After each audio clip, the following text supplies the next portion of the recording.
우리가 지난주 세 부류의 사람이란 제목으로 말씀을 들은 걸 기억하시죠? 오늘 57절부터 62절까지 주님의 말씀이 지금 계속 나오고 있는데 우리 주님께서 이번에 나오신 이 말씀을 보면 참 이렇게 매정하다 싶을 정도로 이렇게 내치시고 거절하시고 그런 말씀들을 보게 됩니다. 그래서 왜 주님께서 이 사람들에게 이렇게 말씀하셨고 이렇게 반응을 보이셨는가를 살펴보면서 우리의 신앙을 또 다시 한번 점검해 보기를 원합니다.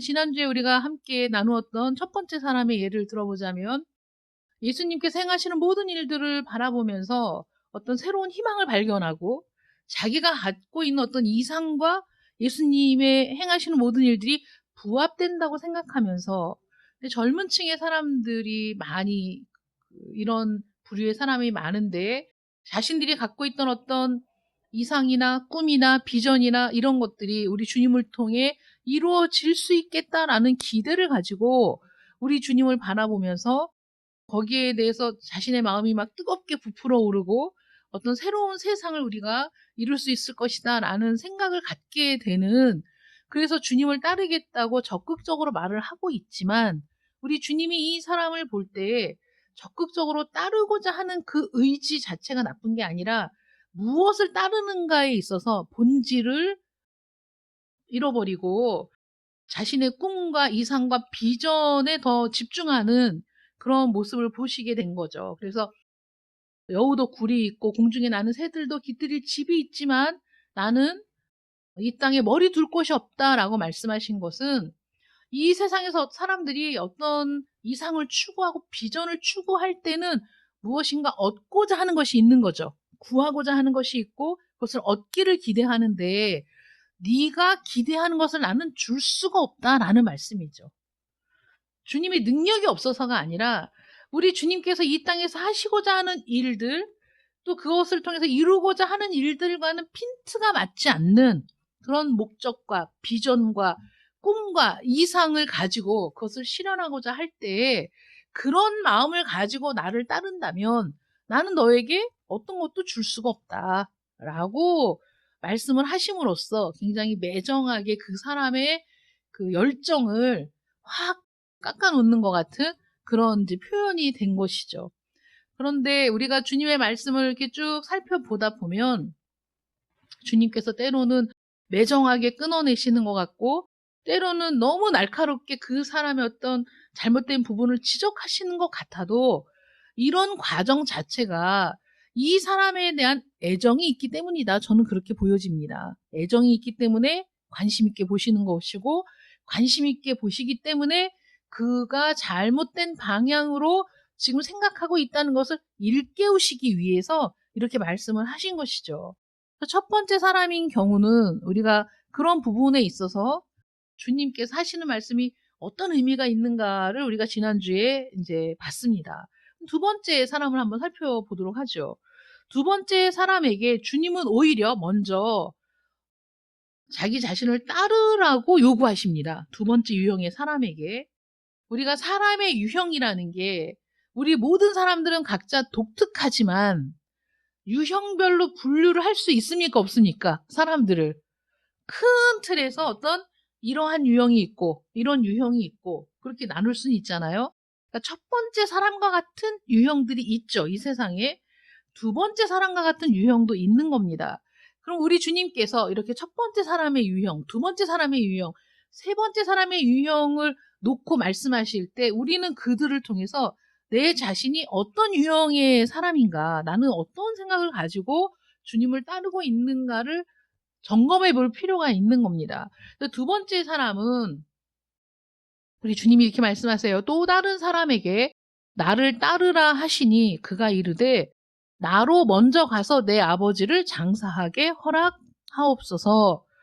이렇게 얘기해요. 주님이 나를 따르라 그러니까 나로 먼저 가서 내 아버지를 장사하게 허락해 주십시오. 주님이 뭐라고 말씀하시냐면 이르시되 죽은 자들로 자기의 죽은 자들을 장사하게 하고 너는 가서 하나님의 나라를 전파하라 이렇게 말씀하시거든요. 이 두 번째 사람은 어떤 의미에서는 첫 번째 사람과 정반대의 유형이라고 볼 수가 있습니다. 첫 번째 사람은 흥분, 열정 이런 것들은 누구도 따라올 수 없는 그런 점을 가졌지만 두 번째 사람은 사실 약간 그 뒤로 물러나는 이런 유형인 거죠. 적극적으로 앞으로 나서지 않는 스타일의 사람입니다. 예수님의 말씀과 가르침을 듣고 매우 끌렸어요. 관심도 많아요. 그런데 주저하고 있는 거죠. 나도 따르겠습니다. 라고 나서는 타입이 아닌 겁니다. 두 번째 사람은 그에게는 어떤 헌신이 없는 거예요. 내가 주님을 따르겠습니다. 내가 주님을 따르기 위해 각오할 일들을 다 각오하고 혹시라도 내가 잃어버려야 할 게 있다면 기꺼이 잃어버리고 내가 주님을 따르겠습니다. 라는 헌신이 없는 사람이죠.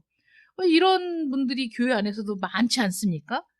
주일에 예배는 드리고 교회는 나오지만 교회 일에 적극적으로 개입하고 싶지 않죠. 적극적으로 교회에 헌신하고 싶지 않죠.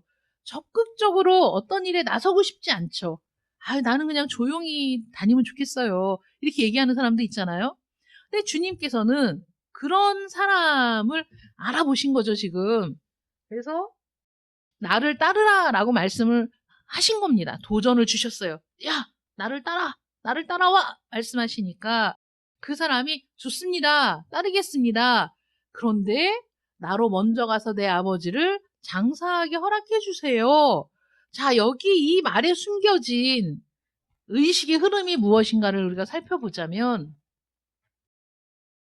주님께서는 지금 당장이라고 얘기하시는 거예요. 지금 당장 하나님 나라에 들어가는 것은 한순간도 지체할 수 없는 일이야. 이건 가장 긴급한 일이야 라고 가르치려고 하는 거예요. 근데 이 사람이 집으로 돌아가서 이제 죽어가는 아버지가 지금 돌아가셨다는 게 아니라 이제 죽음을 앞에 둔 늙은 아버지가 계신 거죠. 그러니까 내가 지금 이 상황에서 어떻게 주님을 따를 수 있습니까? 지금 집안 사정이 이런데 이 불쌍한 아버지, 죽어가는 이 아버지가 돌아가시면 내가 장사를 지내고 그럼 이제 모든 내 신변 정리를 하고 그때 내가 정말 오롯이 주님을 따르겠습니다 라고 얘기하는 거죠. 그럼 이해가 가잖아요. 이해가 가는 상황 아니에요? 그럴 수 있지. 야, 그래도 자기 신변 정리를 하고 주님을 따르겠다고 하잖아. 얼마나 괜찮은 사람입니까? 그런데 우리 주님께서 죽은 자들로 장사하게 하라라고 말씀하실 때 이 불쌍한 아버지, 이제 임종을 앞에 둔 이 아버지를 장사 지내는 것을 허락하지 않으시는 건가? 어떻게 주님이 이렇게 하실 수가 있지? 이렇게 우리가 오해할 수 있는 겁니다. 그런데 이 사람의 이 속마음은 어떤 거냐면 좋습니다. 따르겠습니다. 그러나 지금은 안 됩니다. 이런 거죠. 그러나 지금은 안 됩니다. 그리고 우리가 얼마나 많은 순간에 이렇게 얘기하는지 모릅니다. 주님 앞에. 알겠습니다. 주님. 주님의 뜻을 알겠습니다. 네, 주님의 말씀을 내가 이해했습니다. 그러나 지금은 안 됩니다. 지금은 좀 봐주시면 안 될까요? 나 지금 효도도 해야 되는데, 나 지금 직장에 취업도 해야 되는데, 우리 집에서는 내가 취업하기만을 바라고 있는데, 여러 가지 이유를 대면서 지금은 좀 안 되겠습니다. 그러나 내가 언젠가는 주님을 따르겠습니다. 이렇게 얘기하는 사람들이 의외로 많이 있죠. 지금은 안 됩니다. 나중에 정리가 되었을 때, 나중에 시간이 될 때, 나중에 내 마음이 좀 확신이 왔을 때, 나중에 내가 좀 그런 일을 해도 부담이 안 갈 때, 내가 그때 하겠습니다. 지금은 매우 바쁩니다. 지금은 잘 나가고 있고, 지금 조금만 하면 성공이 저 눈앞에 있고, 지금 막 직장에 들어갔고, 지금 막 장사를 시작했고, 지금 막 사업을 시작했습니다. 지금은 안 됩니다. 지금 조금만 하면 이제 나는 조금 더 높은 단계로 내가 올라갈 수 있는데, 주님의 가르침은 너무 좋은데, 주님의 말씀은 옳으시죠. 옳으신 말씀이죠. 진리의 말씀이죠. 그런데 지금은 어떻게 할 수가 없네요. 라고 얘기하는 거예요. 이게 이 두 번째 사람의 모습이라는 것이죠. 기독교의 메시지에서 진리를 발견하긴 했지만 그것 때문에 고민하는 거예요. 성 아우구스티누스는 뛰어난 철학자였는데 그가 이제 성 아우구스티누스라는 인정을 받기 전에 모습이에요. 밀라노에 대해 설교가 암브로시우스의 설교를 듣는 중에 이 아우구스티누스가 마음이 아주 심란해졌어요. 왜냐하면 그 설교를 들어보니 설교가 구구절절 옳은 말씀이야. 흠잡을 만한 데가 없는 거야. 자기가 마음에 막 찔림을 받았어요. 그 말씀이 옳다는 것을 자기가 인정했습니다. 그런데 그 설교를 들을 때 그의 마음이 왜 심란했느냐? 정부와 살고 있었거든. 자기 아내가 아니라 정부와 살고 있었어. 그러니까 마음에 이제 막 갈등이 일어난 거야. 왜냐면 왜 그렇겠어요? 설교를 듣고 마음이 찔렸으니까. 자기가 지금 사는 이 방식이 옳지 않다는 것을 깨달았으니까. 그럼 어떻게 해야 돼요? 이 생활을 청산해야 되잖아요. 정리해야 되잖아요. 이 설교가 구구절절 맞는 말이고 지금 나는 잘못 살고 있고 나는 이 생활을 빨리 청산해야 돼. 이해했어. 알고 있어. 깨달았어. 그런데 그가 이렇게 기도했다고 그래요. 주님, 저를 선하게 만들어 주십시오. 그러나 지금은 하지 말아 주십시오. 이렇게 기도했대요. 지금은 하지 마라. 왜요? 지금 이 생활을 좀 더 즐기고 싶으니까. 지금 이 생활이 자기는 만족스러우니까. 지금 자기는 이 생활을 좀 더 누리고 싶으니까. 주님의 말씀이 맞지만, 옳으시지만 조금만 더 유예해 주면 안 되겠습니까? 내가 좀 이 즐거움을 좀 누릴 동안만 좀 봐주시면 안 되겠습니까? 이렇게 생각하는 거죠. 근데 이렇게 생각하는 사람들, 이렇게 결정하고 이렇게 나아가는 사람들이 얼마나 많은가 하는 거예요. 이 일이 끝나면 나는 철저히 그리스도인이 되겠습니다. 정말 그렇게 하겠습니다. 그래서 주님께서 이 사람을 즉시 제지하시고 그게 잘못되었다라고 지금 말씀하시는 거예요. 죽은 자들로 자기의 죽은 자들을 장사하게 하고 너는 가서 하나님의 나라를 전파하라 이렇게 얘기하죠. 자, 이 말을 또 풀어서 한번 생각해 봅시다. 죽은 자를 장사 지내는 것은 누구나 할 수 있는 일이죠. 죽은 자들로 자기의 죽은 자들을 장사하게 하라. 이게 세상이 하는 일입니다. 육에 속한 사람은 이 세상과 이 세상의 삶이 전부인 사람이죠. 그래서 다른 건 모르는 거예요. 하나님의 나라는 죽은 자들의 나라가 아니고 산 자들의 나라입니다. 물론 사람이 늙으신 부모님을 보살피고 장사 지내는 것이 잘못된 일이 아닙니다. 당연히 해야 될 일이죠. 그런데 그게 정말 인생에 있어서 가장 중요한 문제냐? 그건 아니라는 거예요. 인생에 있어서 가장 중요한 건 영혼이죠. 사람이 단지 먹고 살다가 죽는 짐승이 아니지 않습니까? 얼마나 잘 먹느냐? 얼마나 잘 사느냐? 얼마나 많은 것을 누리느냐? 이게 중요한 것이 아니라고 말씀하시는 거예요. 잘 먹고 잘 사는 거 그것보다 더 중요한 게 있는데 그건 바로 영혼의 문제인 거죠.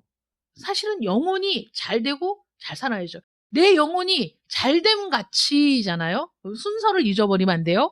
내 영혼이 잘됨 같이 내가 범사에 잘 되고 이걸 잊어버리면 안 돼요. 내가 범사에 잘 되고 그 다음에 영혼이 잘 될 보장이 없어요. 네, 영혼이 잘 되고 그 다음 범사가 잘 되는 겁니다. 누구라도 부친을 장사 지낼 수 있지요. 그러나 그 부친에게 있어서 가장 중요한 게 뭡니까 지금? 영혼의 구원이죠. 그 부친이 돌아가시기 전에 그 영혼의 구원을 받는 것이 중요한 거 아니겠어요? 여러분 우리가 어떤 믿음을 갖고 있느냐는 내가 어떤 삶을 선택하고 살아가느냐 밀접한 관계가 있습니다. 내가 믿지 못하면 그대로 살 수가 없는 거예요. 내가 믿지 못하면 아무것도 못해. 욕조의 물을 가득 받아놓고 피로를 풀기 위해 그 욕조 안에 들어가 있는데 갑자기 그런 생각이 드는 거예요. 야, 이 물의 무게가 도대체 얼마나 무거울까? 이 사람의 무게하고는 다르잖아요. 물을 욕조에 가득 채우면 굉장히 무거울 거 아닙니까? 야, 이거 건물이 무너지는 거 아니야? 이렇게 생각하면 그 욕조에 몸을 담그고 있을 수가 없잖아요. 불안하니까. 믿을 수가 없어. 건물이 무너질 것 같아. 야, 이거 욕조에 이 물의 무게가 도대체 얼만데 내가 여기 있다가 그냥 무너지는 거 아닌가? 그 아무것도 못하죠. 그런데 안전하다고 생각하니까 욕조에 들어가서 몸을 누이고 편안하게 쉴 수 있는 거 아닙니까? 영혼이 정말 중요하다고 생각하면 우리 육체의 삶은 뭐 예전에는 뭐 70, 강건하면 80, 지금은 100세 시대 이래서 뭐 장래 부고가 오면 거의 다 막 90 몇 세 막 이러시더라고요. 그럼 90세, 100세까지 산다고 칩시다. 그래도 그 시간은 너무나 짧은 시간이죠. 100세라고 하더라도 너무 짧은 시간이야. 그런데 우리의 영혼은 불멸하잖아요. 우리의 영혼은 소멸되지 않아요. 영원토록 존재하는데 내가 이 짧은 육체의 삶을 끝내고 영원히 살아갈 나의 영혼이 갈 곳이 없어. 이제 지옥으로 떨어지는 일밖에는 갈 길이 없네? 갈 곳이 없네?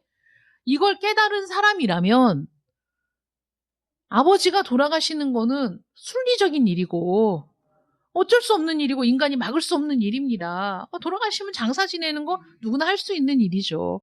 그런데 그 영혼이 지금 구원받아야 한다는 마음이 있을 때 장사 지낼 걸 걱정할 게 아니라 얼른 가서 그 아버지에게 영혼의 구원을 위한 복음을 전해야 될 거 아닙니까? 그게 더 중요한 문제니까. 그렇지 않아요? 내가 그걸 믿는다면 당연히 그렇게 하겠죠. 너는 가서 하나님의 나라를 전파하라. 너희 부친은, 너희 아버지는 지금 영원히 구원받아야지. 구원받는 게 중요하지. 장사 지내는 게 중요하냐? 장사 지내는 건 아무나 할 수 있지. 그러나 하나님의 나라를 전파하는 건 누가 할 수 있습니까? 하나님의 나라가 어떤 나라인지 아는 사람만 전할 수 있죠. 영혼의 구원을 받은 사람만 영혼 구원에 대해서 말할 수 있죠. 모르면 어떻게 이게 중요한 걸 모르는데. 그러니까 이 세상에서 해야 될 일들에 집중하고 그 일들이 얼마나 중요한지만 생각하는 거고 영혼에 관해서는 무지한 거예요. 그러니까 주님 말씀하시는 거죠. 야, 막말로 부친이 돌아가시면 누구라도 그 일은 할 수 있어. 장사는 지낼 수 있어. 너는 네가 할 일을 해야지. 너는 가서 하나님의 나라를 전파해야지. 라고 말씀하시는 겁니다. 하나님의 형상으로 창조되었으나 이제는 범죄하여 심판 아래 놓여 있고 이제는 멸망할 수밖에 없는, 이제 죽으면 지옥에 갈 수밖에 없는 그 사실을 가서 얘기해 줘야지. 일깨워야지. 전해야지. 그게 네가 할 일 아니냐. 영혼은 새 생명이 필요하다라고 지금 말씀하시는 겁니다. 기독교가 뭡니까, 여러분? 이 세상에서 잘 먹고 잘 사는 것이 기독교입니까? 주님은 결코 그렇게 말씀하신 적이 없어요. 영혼의 구원이 기독교가 이 땅에 존재하는 이유인 것이고 우리 영혼의 구원이 하나님의 몇천 년간의 계획이고 우리 영혼의 구원을 위해 주님이 이 땅에 오신 거 아닙니까? 우리는 부도덕한 사람을 비난할 수 있어요. 그러나 그리스도인이 아니어도 비난하잖아요. 이 세상의 정치, 경제, 문화, 모든 일들, 부도덕한 수많은 사람들, 죄를 짓는 모든 사람들을 정죄하고 비난하는 일은 그리스도인만 하는 게 아니에요. 모든 사람이 할 수 있습니다. 그런데 우리 주님께서는 이 땅에서 공생애를 사시는 동안에 이 세상의 정치와 경제와 문화와 그 모든 일들에 대해서 놀라운 식견을 가지고 길을 제시하고 정의를 부르짖고 그 일을 바로잡으려고 하신 일이 없으세요. 우리 주님은 오로지 우리 영혼의 구원의 일에 관여하신 거죠. 구원에 관계된 일에 기적을 베푸시고 이적을 베푸셨습니다. 부도덕한 자들을 구원하고 그들에게 새로운 생명을 주시는 것이 우리 주님이 하신 일이죠. 그들을 비난한 게 아니라. 그래서 우리 주님은 생명을 주시는 분입니다. 하나님의 나라에 속한 자들은 자신들에게 불멸의 영혼이 있다는 것을 깨달은 사람들이죠. 자신은 잃어버린 자이고 오직 그분만이 나를 구원할 수 있음을 깨달은 사람들. 이것이 가장 첫 번째인 거예요. 이게 가장 중요한 겁니다. 두 번째로는 자신과 자신의 영혼, 하나님의 심판, 지옥에 관한 진리를 깨닫는 그 순간, 여러분들이 만약에 그것을 깨달았다면 나는 영혼이 있는 존재야. 이 영혼은 불멸해. 하나님의 심판이 무엇인지, 지옥이 무엇인지 깨달은 그 순간에 어떻게 얘기하십니까? 믿겠습니다. 그러나 지금은 다른 일을 해야 합니다. 라고 말할 수 있습니까? 믿겠습니다. 그러나 지금은 더 급한 일이 있네요. 라고 말할 수 있을까요? 말할 수 없죠.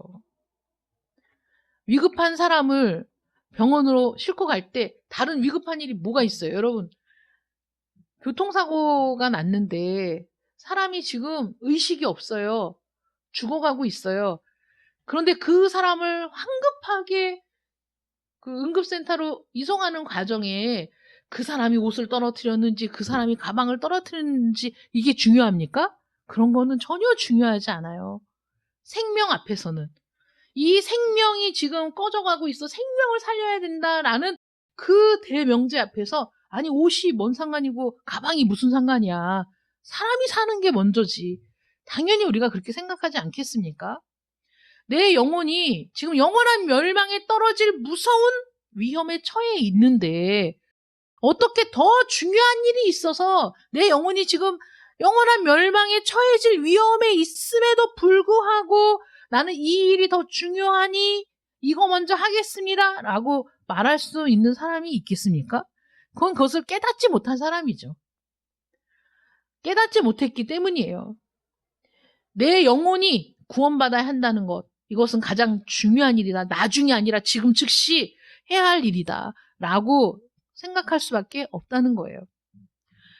주님께서는 여러분들이 그리스도인으로서 부모나 형제나 남편을, 아내를 미워해야 한다라고 말씀하시는 것이 아니에요. 주님께서 하시는 말씀은 부모나 자식이나 아내나 남편을 사랑하되 그 사랑이 절대적이어서는 안 된다는 거예요. 그들보다 주님을 더 사랑해야 된다는 거죠. 주님이 나의 모든 것이라고 우리가 얘기하잖아요. 주님은 우리의 모든 것입니다. 나의 모든 것입니다. 그런데 실제로는 모든 것이 아닌 경우가 너무 많잖아. 주님이 나의 모든 것이 아니잖아. 내가 더 마음에 두는 게 있잖아요. 내가 더 사랑하는 게 있잖아요. 이제 주님을 가장 우선적으로 생각하는 것이 아니라 내 중요한 게 있어서 그건 먼저 해결하고 그건 먼저 내가 좀 정리정돈 좀 하고 이거 먼저 내가 좀 마음을 기울이고 주님은 기다리실 수 있잖아요 라고 얘기하는 것은 아니라는 것이죠. 그리스도에게 우선순위를 두어야 한다는 겁니다. 우리의 영혼이 지금 위험하다. 이제 내가 언제 저 영원한 멸망에 떨어질지 모르겠다라고 생각한다면 주저하지 않겠죠. 당장 주님을 따를 겁니다. 우리는 잃어버린 자, 하나님께서 잃어버려서 찾지 않는 자가 될 수는 없지 않겠습니까? 주님을 따르는 일이 긴급한 일이라는 거예요. 언젠가는 교회에 갈 거야. 언젠가는 예수님을 믿을 거야. 언젠가는 하나님의 나라에 갈 거야. 이렇게 생각하면 안 된다라는 거죠. 우리 주님이 뭐라고 말씀하십니까? 장차 올 진노를 피하라 말씀하셨어요? 언제 피하라고요? 언제? 지금은 아니고 나중에. 지금은 아니고 그럴 기미가 보이면. 지금은 아니고 좀 천천히 이렇게 말씀하시지 않았어요. 장차 올 진노이긴 한데 언제 피해야 돼요? 지금 피해야 돼요. 우리가 우리의 인생을 어떻게 알아? 내 앞으로의 삶이, 1시간 뒤에 나의 삶이, 오늘 하루 뒤에 나의 삶이 어떻게 될지 어떻게 알아요? 알 수 있는 사람이 없죠.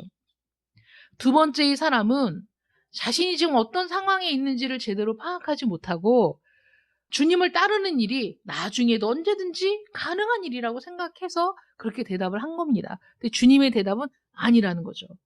먼저 우선순위에 두어야 할 일이 무엇입니까? 주님을 따르는 것이 가장 우선순위에 두어야 할 일이라는 거예요. 세 번째 사람을 볼까요? 세 번째 사람은 이렇게 얘기합니다. 주님을 따르겠습니다.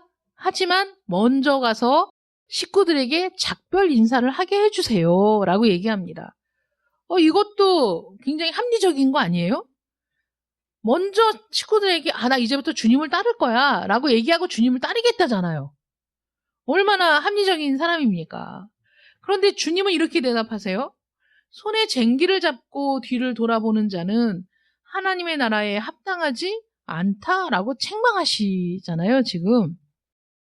여기에서의 핵심은 하나님 나라의 총체적인 요구. 그러니까 우리가 하나님의 나라가 어떤 나라인지를 깨닫고 주님이 어떤 분인지를 깨달았을 때 그때 하나님은 우리에게 무엇을 요구하시는가? 주님은 무조건적인 내어 맡김, 무조건적인 의지, 나의 일부가 아니라 나의 전체를 주님께 온전히 맡기라고 요구하시는 거예요.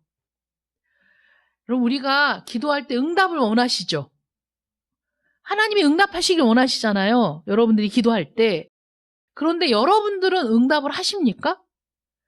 여러분, 기도는 하나님과의 대화이고 영적인 호흡이에요. 호흡은 뭐죠? 들이마시면 다시 내쉬는 것도 있어야 돼. 들이마시기만 하면 죽어, 사람이. 또 내쉬기만 해도 죽지. 그렇지 않아요? 과호흡증은 너무 많이 들이마셔서 문제가 되는 거거든요. 들이마신 만큼 내뱉질 못해가지고. 우리는 기도하면서 하나님께서 응답하시기만을 원해요, 여러분들이. 그러나 하나님도 여러분들의 응답을 요구하신다는 사실을 생각하셔야 돼요. 일방적으로 하나님이 우리에게 응답만 하시는 게 아니란 말이에요. 우리도 하나님께 응답을 해야 돼. 그러면 하나님이 말씀하실 때 어떻게 응답해야 돼?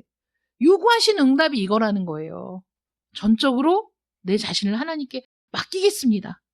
전적으로 주님을 의지하겠습니다. 라고 우리의 응답이 있어야 되는 거예요. 그냥 요구하시는 거죠. 전적으로 내어 맡겨라. 너의 삶을 나에게 맡겨라. 라고 말씀하시는 거예요. 근데 세 번째 사람은 이 부분에서 문제가 있다는 거죠. 전적으로 나 자신을 하나님께 맡기는 것이 이 사람은 마땅치 않은 거예요. 세상을 버리고 싶진 않아. 그래서 이 세상에도 한 발짝, 또 하나님의 나라에도 한 발짝, 이 상태에서 균형을 이루고 살아갈 수는 없을까요? 이렇게 생각하는 거죠. 자, 쟁기가 뭔지는 아세요, 여러분? 이렇게 예전에 이렇게 소에다가 틀을 만들어가지고 밭을 가는 그 갈고리 같은 거를 붙들고 농부가 이랴 그러고 가면 소가 앞으로 가면 소가 가는 힘으로 땅을 가는 거잖아요. 고랑을 파는 거잖아요. 그러면 어떻게 해야 되냐면 앞을 똑바로 보고 이 농부가 이 고랑을 팔 길을 생각해서 똑바로 소를 몰고 가야지 고랑이 쭉 파일 거 아니에요. 그런데 뒤를 자꾸 돌아보면 어떻게 되겠어? 이쪽으로 갔다가 삐뚤삐뚤 하게 될 거 아니야. 그렇게 하면 일을 제대로 하는 게 아니잖아요. 그렇게 하면 안 되지. 그러니까 우리 주님이 하시는 말씀은 네가 자꾸 뒤를 돌아보면 이 밭고랑을 똑바로 갈 수 있겠어? 밭고랑을 똑바로 갈기 위해서는 집중해야지. 네 모든 걸 쏟아 부어야지. 앞을 봐야 하지 않겠느냐. 내가 가야 할 길을 똑바로 보고 거기에 집중을 해야지. 네 모든 걸 쏟아 부어야지. 지금 밭을 갈고 있다면 밭 가는데 모든 에너지를 쏟아야 되지 않겠습니까? 우리가 하나님의 나라를 바라보고 갈 때 거기에 나의 모든 걸 쏟아 부어야 하는데 자꾸 옆을 보고 이쪽을 보고 뒤를 보고 그러면 그 나라를 어떻게 똑바로 갈 수가 있어. 이리 삐뚤 저리 삐뚤 왔다 갔다 하다가 시간만 가는 거죠. 절대로 뒤를 보면 안 된다는 거예요. 하나님 나라에 들어가서 그 나라의 축복과 기쁨을 누리기를 원한다면 세상을 버려야죠. 하나님 나라에서 공급하는 모든 걸 내가 받아 누리고 싶다. 하나님 나라에서 공급되는 모든 걸 내가 다 받고 싶다. 그러면 세상의 것에서 손을 띄어야지. 그래야 여기서 다 공급될 거 아니야. 하나님의 나라는 여러분들의 일부분, 여러분들의 어느 한순간, 여러분들의 어느 한 부분만을 요구하시는 것이 아니라 여러분 전체, 여러분 자체를 원하시는 거예요. 남녀가 사랑해서 결혼을 하잖아요. 그러면 결혼을 할 때 그 사랑은 어떤 사랑이어야 하죠? 나의 전부를 주는 사랑이어야 해요. 이해가 안 되세요? 나의 일부만을 주고 내 시간의 일부만을 주고 나라는 존재의 일부만을 주면 상대방은 자기가 사랑받는다는 생각을 할 수가 없어요. 늘 불안한 거야. 나는 사랑받지 못하고 있다. 이렇게 생각할 수밖에 없어요. 나의 전부를 주다가 그게 나뉘어지면 어떻게 돼요? 관계가 심각하게 깨어지기 시작하는 거죠. 부부는 전부를 내어주는 사랑을 해야 돼요. 그게 부부인 거야. 그래서 한 몸인 거야. 우리 그리스도인들은 가정, 부부 이런 모든 것에 있어서 하나님께서 가정에 대해서 뭐라고 하시는지, 부부에 대해서 뭐라고 하시는지를 잘 깨닫고 그대로 살아야 돼요. 사실 그렇게 사는 게 행복한 거야. 내 전부를 남편에게, 나의 전부를 아내에게 내어주는 삶. 그래서 부부가 한 몸이라는 사실을 늘 잊지 않고 살아가는 그 부부가 건강한 부부고 행복한 부부인 거예요. 그렇게 살아야 돼요. 하나님께서는 뭐라고 말씀하시냐면 우리에게 장가들었다라는 표현을 하시거든요. 왜냐하면 전부를 주셨거든요. 우리에게. 하나님이 전부를 주셨어. 그러니까 우리에게 전부를 요구하시지. 그럼 그렇지 않아요? 나는 내 전부를 줘서 남편을 사랑했는데 이 남편이라는 놈이 나한테 10%밖에 안 주네? 90%는 다른 여자한테 주는 거야. 그럼 어떻게 해야 돼요? 그 가정의 분란이 끊이지 않겠죠. 어느 여자가, 어느 남자가 자신의 전부를 내어주는 사랑을 했는데 상대방의 일부분만을 받고 싶겠어요. 하나님은 전부를 내어주셨다니까? 당신의 생명도, 당신의 사랑도, 당신의 능력도 전부를 주셨다고. 그러니까 뭐라고 말씀하시냐면 너도 전부를 나에게 줘야지 라고 얘기하시는 거예요. 전부를 나에게 줘야지. 무조건적으로 내어 맡겨라. 무조건적으로 너의 전부를 나에게 의탁해라 라고 말씀하시는 거예요. 하나님 나라의 축복과 기쁨을 누리기를 원한다면 우리는 우리의 마음을 세상과 나누어서는 안 돼요. 하나님과 세상을 나누어서 사랑하면 안 된다고. 전적으로 나는 모든 것을 하나님께로만 해야 된다는 것이죠. 하나님과 재물을 겸하여 섬길 수 있다고 했어요? 없다고 했어요? 없다고 했어요. 그게 같은 말 아닙니까? 겸하여 섬길 수 없어. 너 하나님을 섬긴다고 하면서 재물도 섬길 수 있어? 야, 이거는 사랑이 아니지 라고 얘기하는 거예요. 그런 건 헌신도 아닌 거예요. 누구든지 세상과 벗이 되고자 하는 자는 스스로 하나님과 원수되는 것이다 라고 성경은 말하고 있습니다. 세상을 사랑한 사람의 무서운 예가 성경에 나와 있죠. 하나님은 롯과 그의 가족이 살고 있는 도시를 멸망시키시려고 계획하셨어요. 그런데 은혜를 베푸셔서 롯과 그의 가족들만 데리고 강제로 끌어내셨죠. 롯과 그 아내와 딸들이 소돔에서 떠나자마자 소돔과 고모라에 곧바로 유황비가 막 내리치면서 멸망이 임했습니다. 그런데 롯의 아내는 뒤를 돌아보았어요. 왜 뒤를 돌아보았을까요? 미련이 있기 때문에 뒤를 돌아본 거죠. 소돔과 고모라에서의 삶을 아주 좋아했던 거예요. 그래서 하나님의 뜻을 알았습니다. 소돔과 고모라의 그 사람들이 옳지 않다는 것을 알았어요. 그럼에도 불구하고 거기에서 누리던 것을, 거기에서 자기들이 소유했던 것을 떠나고 싶지 않았던 거죠. 그런 미련이 남아있었기 때문에 뒤를 돌아본 거예요. 이들은 지금 어디로 가야 하는지 사실 알 수 없었어요. 그들은 동굴로, 산속으로 이 소돔과 고모라를 피해서 막 도망가는 중이었지 않습니까? 그러니까 사치스러운 멋진 집, 멋진 생활 다 이거를 내려놓고 그대로 그냥 막 나가야 되니까 이 롯의 아내의 마음이 둘로 나뉘어진 거죠. 하나님 말씀하신 대로 따라만 가야 하는데 그러나 여기를 버릴 수 없구나. 그게 바로 롯의 부인의 마음 아닙니까? 그래서 뒤를 돌아보다가 벌을 받아서 소금 기둥이 되었습니다. 주님께서 경고하시는 거예요. 이런 사람들에게 롯의 철을 기억하라. 누가복음 17장 32절에 말씀하십니다. 롯의 철을 기억해. 그 결말이 어떠했는지.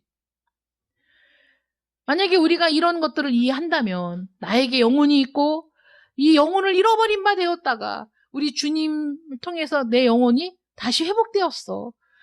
내가 이것을 정말 믿는다면 내 영혼이 이 세상과 짝했기 때문에 마귀와 짝했기 때문에 내가 문제가 생겼어. 내 영혼을 잃어버리게 되었어. 지옥에 가게 되었어.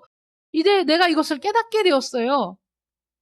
영원히 비참하게 지옥에 가서 보내야 하는 그런 상황이었는데 하나님이 나를 너무 사랑하셔서 예수님을 이 땅에 보내주신 거야. 하늘의 영광의 보좌를 버리고 이 땅에 아기로 태어나셨어요. 그분이 죄 없이 사시다가 자신의 죄 때문이 아니라 우리의 죄 때문에 수치와 고통과 죽음의 십자가를 짊어지시고 죽으시고 장사 지낸 바 되었다가 다시 살아나셨다는 이 사실을 우리가 깨닫게 된다면, 이 모든 것들을 우리가 믿는다면 어떻게 이 세상을 갈망하는 눈으로 볼 수 있겠습니까? 주님을 따라가다가 그래도 세상이 좋은데, 아이고 그래도 세상이 즐거운데, 그럴 수는 없다는 거죠. 그렇지 않습니까? 어떻게 그 은혜를 배반할 수 있습니까? 어떻게 자신의 영혼을 파멸시키고 하나님의 아들을 죽게 한 것들을 갈망할 수 있느냐 이거예요. 거기에서 구원하기 위해 주님이 오셨는데, 그러니까 야, 너는 지금 가족들하고 작별 인사를 하고 작별 잔치를 하고 다시 나를 따르고 싶다고 말하지만 나는 너를 너무 잘 알아. 네가 가서 작별 잔치를 한다면 넌 절대로 거기서 못 와. 그 즐거움에 너는 빠져서 거기 머무르게 될 거야. 거기 주저앉게 될 거야. 나는 더 이상 이런 건 원치 않아요 라고 말하면서도 다시 그 자리로 돌아가 즐기기 시작한다면 너는 다시 그 속에 빠져서 허우적대겠지. 너무나 많은 사람들이 자신들이 무언가를 즐긴 이후에 그리스도인이 될 수 있다고 생각하지만, 아니 어떻게 장담할 수 있습니까? 여러분들에게 도박에 미친 가족이 있다면 상상을 해보세요. 도박에 미친 가족이 있어. 내가 이번만 하고 다시는 안 할 거야 라는 말을 믿을 수 있습니까? 못 믿죠. 야, 도박에 미친 사람은 자기 손목을 자기가 잘라내고도 한대잖아. 응? 내가 다시는 안 해야지. 근데 또 했어.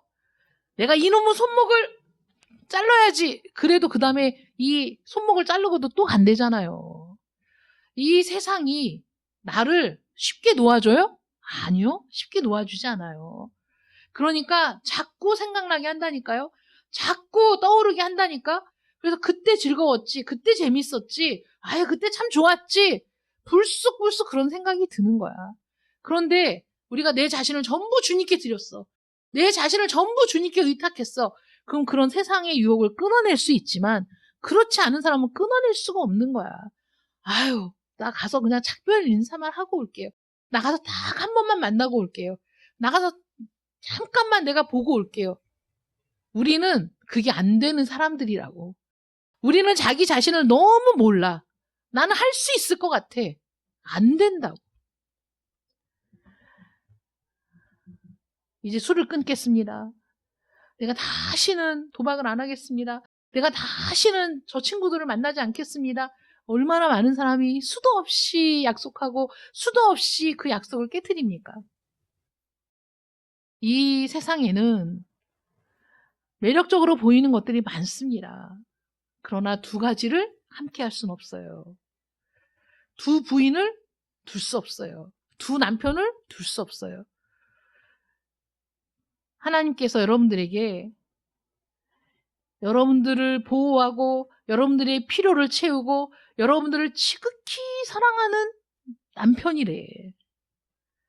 그런데 다른데 우리 시선을 두면 안 되잖아요. 고멜과 같은 우리잖아. 끊임없이 뛰쳐나가고 끊임없이 뛰쳐나가는 고멜과 같은 사람이야. 그런데 호세아 선지자는 그 고멜을 또 가서 데려오고 또 가서 데려오고. 여러분, 성경이 그냥 있는 게 아니에요. 호세아서를 읽어보세요. 하나님이 고멜을 데려다가 아내를 삼으라잖아. 또 용서하라잖아. 또 데리고 오래잖아. 그냥 어디 딴 데 간 거 아니고 다른 남자랑 살고 있는 거야. 남편이 있고 자식이 있는데 또 바람 나갔고 또 나갔어? 그런데 하나님이 가서 또 데리고 오래. 호세아는 하나님의 사랑을 자신의 삶으로 드러내는 선지자의 삶을 산 거죠. 그러니까 또 돈을 가지고 가. 돈을 가져가서 돈을 주고 아내를 데리고 와. 근데 얼마 있다가 또 다른 남자랑 바람나서 또 나가. 그러면 또 호세아 선지자는 또 가서 그 아내를 데리고 와. 거기에서 하나님이 그 호세아의 삶을 통해 우리에게 말씀하시고자 하는 게 뭐예요? 그 고멜은 어떻게 살아야 돼요? 자기가 막 바람 나갖고 다른 남자랑 지금 살고 있는데 남편이 와서 한곡한 말로 위로하고 권면하고 그 같이 살고 있는 남자에게 돈을 주고 아내를 데리고 자기 집으로 돌아갔어. 어떻게 살아야 돼요? 그럼 그 남편에게 감사하는 마음으로 그 남편을 더 사랑하고 살아야 되지 않겠습니까? 그런데 또 나가. 그러면 우리는 할 만큼 했다. 난 이제 더 이상 못해. 그리고 그 아내를 쳐 죽이든지 그 아내를 다시는 안 보고 살든지 그럴 거 아니에요. 그런데 호세아 선지자에게 하나님은 또 명령하시는 거예요. 가서 데리고 와라. 그래서 우리는 고멜과 같은 사람이라니까.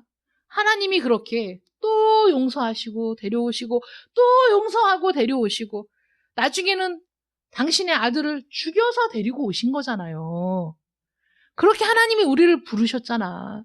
그럼 우리가 그 사랑을 안다면, 그 사랑을 내가 이제 확신한다면 그 다음에 다시 나가는 일을 하면 안 되지. 다시 돌아보는 일을 하면 안 되잖아. 그러면 정말 하나님만 보고 살아야지. 어디 가서 아유 그래도 내가 가서 작별 인사라도 하고 와야지. 고멜이 그 남자한테 작별 인사하러 갔다 온다고 하면 보내야 돼요? 안 보내야 돼요? 갔다 오면 안 되잖아요. 똑같은 거지. 가서 작별 인사만. 아니 너는 작별 인사하러 가면 그냥 거기 눌러 앉아서 살 사람이야. 주님이 안 된다고 하시잖아요. 이 세상에 매력적인 것들이 많이 있지만 역시 내 마음에도 그런 것들에 대한 갈망이 없진 않아요. 있습니다. 누구나 사람들이. 그렇더라도 나는 그런 것들을 원하지 않을 거야. 그렇더라도 나는 이것들을 싫어할 거야. 주님의 사랑을 볼 때 우리는 이렇게 고백하는 거예요. 온 세상 만물 다 가져도 주 은혜 못다 갚겠네. 놀라운 사랑 받은 나 몸으로 재물 삼겠네. 이 찬양이 나오는 거 아닙니까? 온 세상 만물 가져도 주 은혜 못다 갚겠네. 놀라운 사랑 받은 나 몸으로 재물 삼겠네. 이게 우리의 고백이 되어야 되지 않겠습니까? 온 세상 만물을 다 가져도 주님의 은혜를 다 갚을 수가 없습니다. 주님의 은혜에 비하면 그 모든 것이 아무것도 아니기 때문에 우리가 쳐다보지 않을 수 있는 거예요. 그래서 이 세상의 모든 것을 다 버릴 수 있어요. 내 악한 본성을 자극하는 그런 추한 기사들, 삼류 소설들, 나를 끌어내리고 악한 생각에 빠져들게 만드는 모든 유튜브, 모든 텔레비전, 이 모든 것들을 다 버리는 거예요. 여러분 지금 사순절 기간입니다. 이 사순절 기간에 우린 정말 하나님께 우리의 모든 생각과 우리의 모든 시선을 집중해야 됩니다. 그런데 이 사순절 기간에 우리 악한 본성을 자극하는 나의 말초 신경을 자극하는 그런 것들을 내리 보고 집중하고 쳐다보고 있으면서 어떻게 주님을 따를 수 있겠습니까? 주님은 이 모습 이대로 우리를 받아주십니다. 이 모습 이대로 주님을 따르겠다고 고백해야 되지 않겠습니까? 나는 이제 내 것이 아니야. 왜냐하면 주님이 그 생명을 값주고 나를 사셨잖아요. 그 피로 값을 주고 사셨잖아. 돈을 지불했어. 마귀에게 사단에게 하나님의 거룩하신 공의와 심판 앞에 값을 지불했어. 내가 죄값을 치렀습니다. 내가 모든 이 사슬을 끊었습니다. 값을 지불했습니다. 하고 값을 지불했어. 나 이제 누구 거예요? 주님의 것이에요. 나는 이제 주님의 것이야. 내 것이 아니야. 저는 주님의 것입니다. 주님의 것입니까? 여러분? 주님의 것이에요? 여러분 주님의 소유입니까? 그럼 주님의 소유대로 살아야죠. 오직 주님께 영광과 찬송을 돌리며 사는 것, 이것이 내가 살아가야 할 방향이 아니겠습니까? 우리가 지난주와 이번 주에 이어서 살펴본 이 세 사람을 통해서 여러분들이 교훈을 얻었습니까? 나는 어떤 유형의 사람이었던가? 나는 어떤 유형의 사람으로서 지금까지 있었던가? 정말 하나님의 나라에 들어가는 것이 지체할 수 있는 일이었던가? 정말 한순간도 지체할 수 없는 긴급한 일이라는 것을 여러분들이 깨달으셨기를 바랍니다. 여러분 자신을 주님께 드렸습니까? 이 세상에서 하나님 나라의 복을 잠시 누릴 뿐만 아니라 영원한 영광 가운데 영원토록 그 복을 누리도록 하려고 자신을 내어주신 우리 주님 앞에 여러분들 자신을 온전히 내어 맡기고 드렸습니까? 대답이 없으시네. 여러분 자신을 온전히 드려 주님의 소유된 백성으로 살아가는 여러분들 되시기를 축원합니다. 기도하겠습니다. 고마우신 아버지 하나님 감사합니다. 사순절 기간입니다. 우리 주님께서 모든 것을 우리에게 내어주시려고 이 땅에 오셨고 우리를 대신하여 고난받으셨고 우리가 받아야 할 멸시와 모욕과 수치를 다 당하셨습니다. 기꺼이 그 모든 일들을 다 당하시고 심지어는 그 생명까지도 나를 위해 내어주셨습니다. 그렇게 우리 주님께서는 나를 살리시려고 내 영혼을 구원하시려고 영원토록 하나님의 나라에서 복락을 누리며 살아갈 수 있도록 하시려고 우리 주님께서 십자가에 달려 죽으시고 기꺼이 그 무덤의 권세를 깨뜨리사 다시 부활하셨습니다. 이 모든 것들을 깨달은 내가 어떻게 주님을 버릴 수 있습니까? 어떻게 주님 대신 세상을 선택할 수 있습니까? 어떻게 주님과 세상을 저울질하며 그 모두를 내가 누리고 살고자 할 수 있겠습니까? 하나님, 저는 주님의 소유입니다. 전적으로 주님의 것입니다. 주님만 보며 살겠습니다. 주님의 소유된 백성으로 살고 싶습니다. 늘 나와 동행하여 주시고 주의 소유된 백성으로서 정말 주님께 영광 올려드리는 그러한 사람으로 살아갈 수 있도록 하나님 도우시며 나의 삶을 통해 나의 시간을 통해 나의 전부를 하나님 앞에 드림으로 말미암아 하나님께 영광 돌리는 복된 자들 되게 하여 주시옵소서. 우리 주 예수 그리스도의 이름으로 기도드립니다. 아멘.